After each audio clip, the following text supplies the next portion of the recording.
এইমাত্র আমাদের কাছে খবর এসছে, ফোন এসছে, পারলে একটু পরে ভিডিও আপনাদের দিয়ে দেবো, যে কোলাঘাটে প্রায় 100-150 বিজেপি ওয়ার্কার লাঠি সোটা নিয়ে দাঁড়িয়ে আছে গাড়িগুলোকে আটকানোর জন্য, এবং যথারীতি পুলিশ বলে কোনো জিনিস নেই,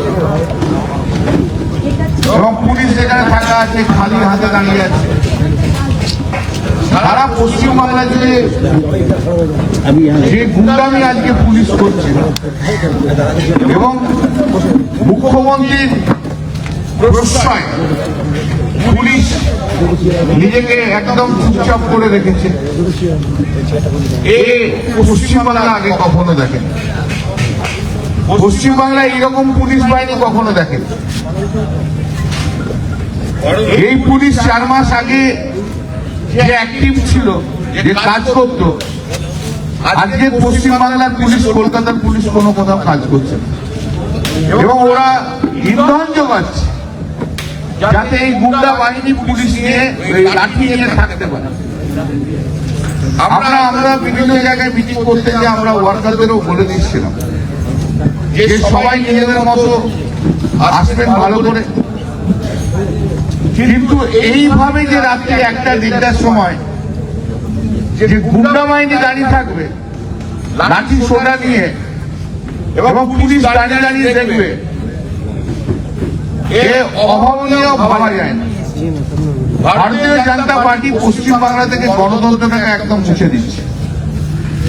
ও শ্রমিক ভট্টাচার্য যতই বক্তৃতা মারুক না কেন, যাত্রা স্টাইলে যা ইচ্ছা বলুক না কেন, কিন্তু আসল কথা হচ্ছে পশ্চিমবাংলার পুরো গণতন্ত্র নষ্ট, পুলিশ নিষ্ক্রিয়।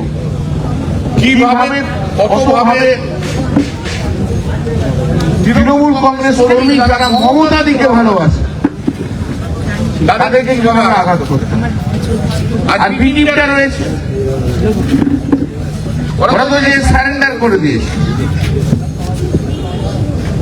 ওদের জন্য মাখন আছে আর আমাদের জন্য লাঠি আছে।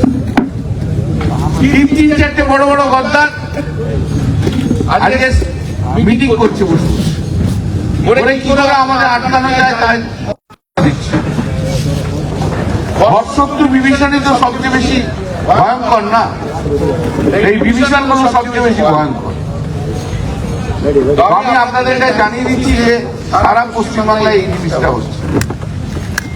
আমি এখনো অনুরোধ করবো ডিজির কাছে, অবশ্য আপনি ঘুমোচ্ছেন,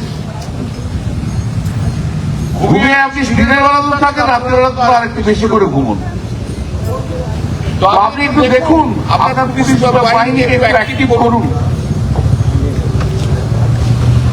কিন্তু তাহলে আপনার এগেন্স্টেও কিন্তু কন্টেম্প্ট হবে। আপনি চলতে বারণ করে গেছেন, কিন্তু কোর্টের অর্ডারে আপনাকে কিন্তু ইমপ্লিমেন্ট করতে হবে, তখন কোনো বাবা আপনাকে সাথ দেবে না। কিন্তু কাজ করুন।